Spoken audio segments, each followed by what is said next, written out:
Good morning అందరికీ. చూడండి, ఈరోజు డేట్ చూడండి. ఈనాడు పేపరు 18/12/2025 గురువారం. ఈనాడు పేపరు. మన కూటమి ప్రభుత్వం మంచి ఘనకార్యం చేసింది.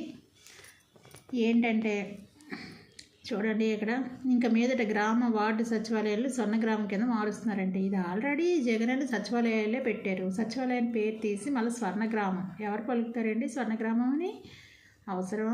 సచివాలయాలే బాగున్నాయి కదా. మోడీ ప్రభుత్వం ఏమొచ్చి ఆంధ్ర బ్యాంకులని యూనియన్ బ్యాంకుల కింద మార్చారు. ఎవరు ఏమీ అనలేదు. మన ఆంధ్ర పేరు మీద ఉన్నది ఒకే బ్యాంకు, ఆంధ్ర బ్యాంకు. అందరికి అలవాటైన బ్యాంకు. ఎక్కువగా అందులోనే ఓపెన్ చేస్తారు చాలామంది. దాన్ని యూనియన్ బ్యాంక్ కింద మార్చేశారు. ఇప్పుడు చంద్రబాబు వచ్చి 40 సంవత్సరాల రాజకీయం అంటారు.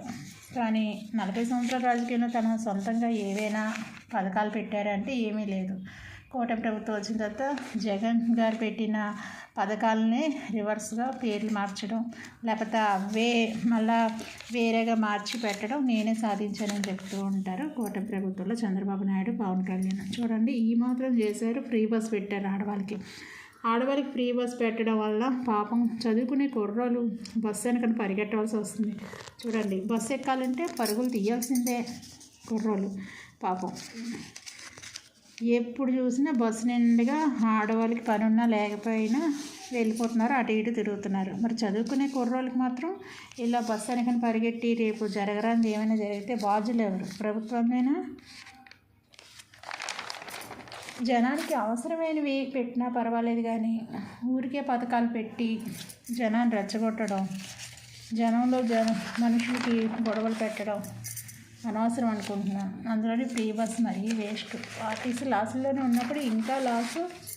ఇప్పుడు రాష్ట్రాన్ని ఇంకా అప్పుల పాలు చేసేస్తున్నారు కూటమి ప్రభుత్వం. ఇంకా ముందుకి ఇంకా అప్పులు చేసేస్తారు. చూడండి, సచివాలయంలో సిబ్బంది అంతా టైంకి రావట్లేదంట. ఫీడ్బ్యాక్ వచ్చిందంట చంద్రబాబు నాయుడు గారికి.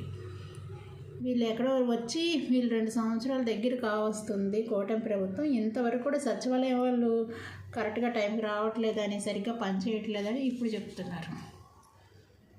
జగన్ గారు ఉన్నప్పుడు సచివాలయంలో స్టాఫ్ కరెక్ట్గానే పనిచేసేవారు. కానీ ఇప్పుడు వచ్చి తెలుగుదేశం కూటమి ప్రభుత్వం వచ్చిన కానీ కొమ్ములు మొలిసే వాళ్ళు టైంకి రావట్లేదు, ఇష్టం వచ్చినప్పుడు వస్తున్నారు. అది ఇప్పుడు ఇతనికి తెలిసిందట. రాష్ట్రాన్ని ఏమైనా పట్టించుకుంటేనే కదా అవి తీసుకొస్తున్నాం ఇవి తీసుకొస్తున్నాం అంటారు. అవి ఎంతవరకు వస్తాయో తెలీదు. Okay friends, thank you.